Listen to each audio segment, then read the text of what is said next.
देखिए भाई, अब ऐसी खबरें आ रही हैं, फिर कुछ लोग भी बोल रहे हैं कि अब अगर आप लोन नहीं चुका पा रहे हो ना, तो आपके ऊपर एफआईआर भी हो रही है। कुछ जगहों पर एफआईआर लॉन्च भी हुई है। ठीक है। तो अब क्या नया रूल आ गया है ऐसा कि आपके ऊपर एफआईआर लॉन्च होगी या फिर जेल भी होगी, क्योंकि ये 2025 खत्म होने वाला, 2026 से बहुत सारे न्यू रूल्स इंप्लीमेंट हो रहे हैं। फाइनेंस, बैंकिंग, क्रेडिट कार्ड या फिर आपके आधार पैन लिंकिंग, ये सारी चीज़ों को लेकर के।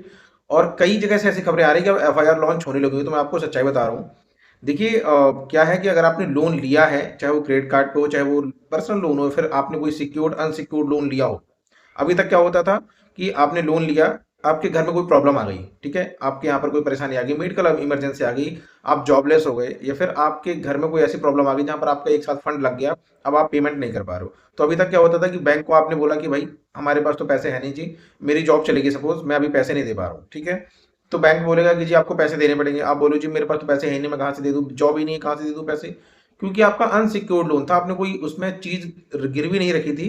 तो आपको इस चीज की टेंशन नहीं कि वो चीज वो मॉर्गेज कर लेंगे या फिर उसको बंधक बना करके उसको सेल कर देंगे, ये चीज नहीं है। अगर आपके अनसिक्योर्ड लोन लिया है तो अभी तक क्या होता था कि बैंक अब उसको 3 महीने तक आपको कॉल करता, परेशान करता, धमकाता, हम ये कर देंगे, हम आपको लीगल नोटिस देंगे, हम कोर्ट में जाएंगे। लेकिन 3 महीने तक आपने अगर पैसे नहीं दिए उनकी, 3 महीने तक आपने लगातार ईएमआई अगर आपने नहीं भरी, तो फिर बैंक क्या क्या करता है, उसको एनपी में डाल देता है। एनपी मतलब नॉन परफॉर्मिंग एसेट। अब अगर कभी आपने शेयर मार्केट, आप लोग अगर जुड़े होंगे शेयर मार्केट से या फिर देखते होंगे स्टॉक मार्केट, तो वहां पर जब भी इन फाइनेंशियल कंपनियों के रिजल्ट्स आते हैं ना, तो वहां पर एनपीए की बात जरूर होती है। किसी भी बैंक, किसी भी फाइनेंस कंपनी या फिर एनबीएफसी, उनके एनपीए की बात होती है कि इनका एनपी कितना बढ़ा या फिर कितना घटा।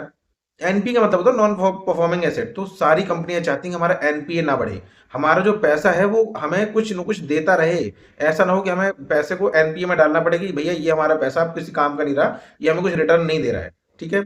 तो अभी तक आपने अगर लोन लिया, कंपनी ने 3 महीने बाद उसको एनपीए में डाल दिया, उसके बाद 9 महीने बाद आपका पैसा हो जाता था राइट ऑफ। तो अभी जो 2026 में जो नए रूल्स आए हैं, उनके अकॉर्डिंग कुछ लोग बोल रहे हैं कि अब क्योंकि कंपनियों का एनपीए बहुत ज्यादा बढ़ रहा है, आने वाले कुछ सालों में हमारे जो बैंकिंग या फाइनेंस कंपनियों का एनपीए बहुत ज्यादा बढ़ने वाला है। इसको देख करके गवर्नमेंट भी थोड़ा सा हरकत में आई है। क्योंकि बहुत सारे लोगों ने शेयर मार्केट में लॉसेस किए हैं, बहुत सारे लोग ऐसे हैं जो जो जॉबलेस हो गए हैं। अभी रिसेंटली बहुत सारी जॉब्स भी जा रही हैं और उनको पैसे नहीं चुका पा रहे हैं। तो एनपीए जैसे जैसे बढ़ेगा ना, तो सरकार भी हरकत में आ रही है। और जो ये फाइनेंस कंपनी है, इन्होंने भी सुप्रीम कोर्ट और हाई अथॉरिटीज के पास एक नोटिस और एक रिक्वेस्ट डाली कि हमें कुछ एक्स्ट्रा राइट्स दिए जाए, जिससे हम कंपनियों से, लोगों से हम पैसा वसूल सके, क्योंकि उनका पैसा मिल नहीं पा रहा। आने वाले टाइम में बहुत ज़्यादा एनपीए बढ़ने वाले हैं, ये बात तो पक्की है। तभी ये जो बैंकिंग या फिर फाइनेंस कंपनियां ये हरकत में आ गई है एकदम से।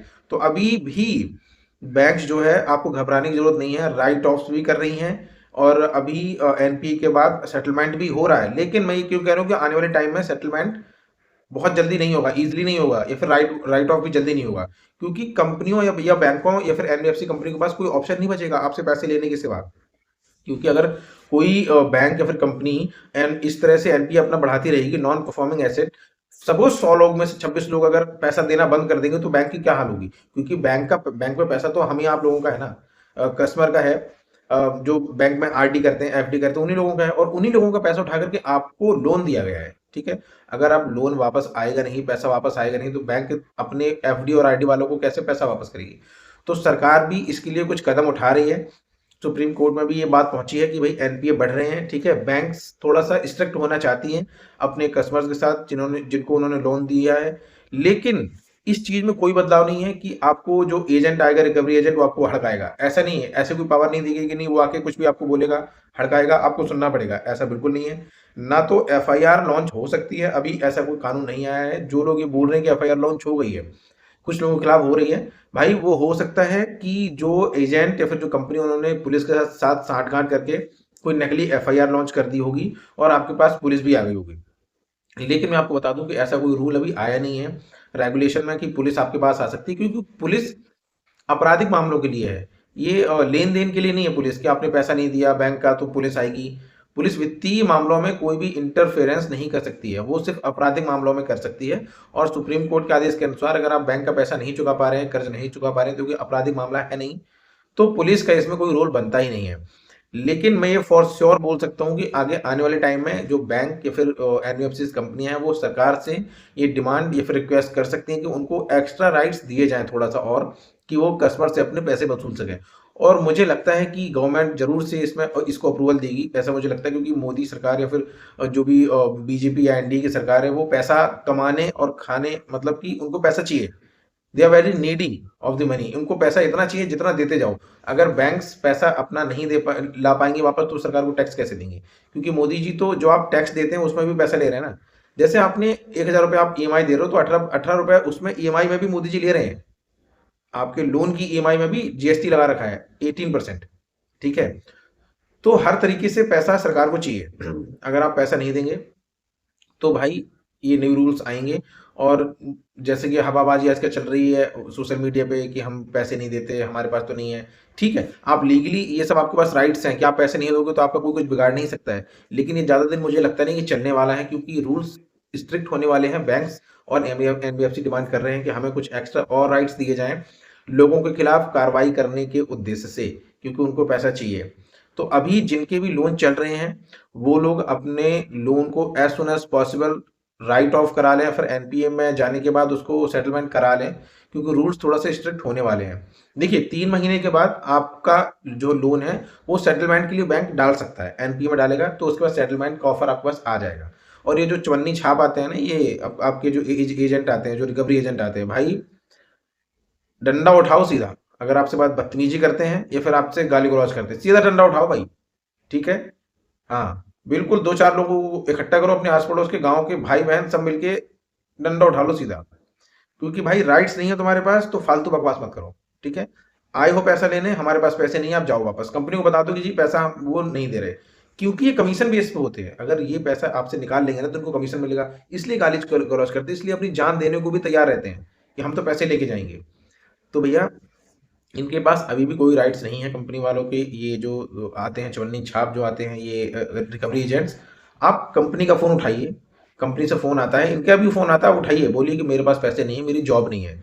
जॉब लग जाएगी मैं पैसा देना स्टार्ट कर दूंगा, नहीं लगेगी तो नहीं दे पाऊंगा। या फिर मेरे पास कोई ऐसा एसेट नहीं है जिसको बेच कर मैं पैसे दे पाऊँ, तो भैया जब जॉब लगेगी तब पैसे दे पाऊंगा। तो आप उनको स्ट्रिक्टली बोलिए, और डरने की जरूरत नहीं है। आपके पास कंपनी का फ़ोन आता है कि जी पैसे क्यों नहीं दे रहे, आपको देना पड़ेगा, बोलो कहाँ से दूँ, है ही नहीं है।